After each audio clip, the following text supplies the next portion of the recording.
In case உங்களுக்கு என்ன ஜெபிக்கிறதுன்னு தெரியலையா, கிறிஸ்டியன் லைஃப்ல என்ன பண்ணணும்னு புரியலையா, இல்ல சும்மா தேசத்துக்காக மட்டும் ஜெபிச்சு ரொம்ப கம்மியான ஜாய்ஃபுல் லைஃப் வாழ்ந்துட்டு இருக்கிறீங்களா, உங்களுக்காக தான் இந்த video.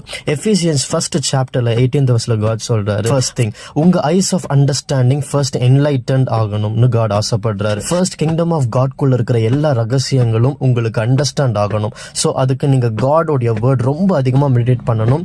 Second thing hope of his calling என்னன்னு தெரிஞ்சுக்கணும். அதாவது God உங்களை அழைச்சிருப்பாரு, உங்களுக்கு சில நாலேஜ் அறிவு, எது உண்மை எது போய் அப்படின்னு சொல்லி கொடுத்திருப்பாரு. அவருக்காக ஊழியம் செய்ய, அது செய்யறதால எவ்வளவு கிரேட்டா நீங்க மாறுவீங்க, எவ்வளவு ஆனரபிளா நீங்க சேஞ்ச் ஆவீங்க, உங்களுக்காக இருக்கிற ஹோப் என்ன, அதை பத்தி உங்களுக்கு தெரியணும். His exceeding greatness of God power towards you, அதாவது காடோடைய பவர் நார்மலா இல்ல, எக்ஸீடிங்லி கிரேட் பவர். அவரால் என்னெல்லாம் செய்ய முடியும், அவருடைய powers, gifts, wisdom, prophetics, grace, live, tangible presence of God, deliverance, freedom from sin, riches in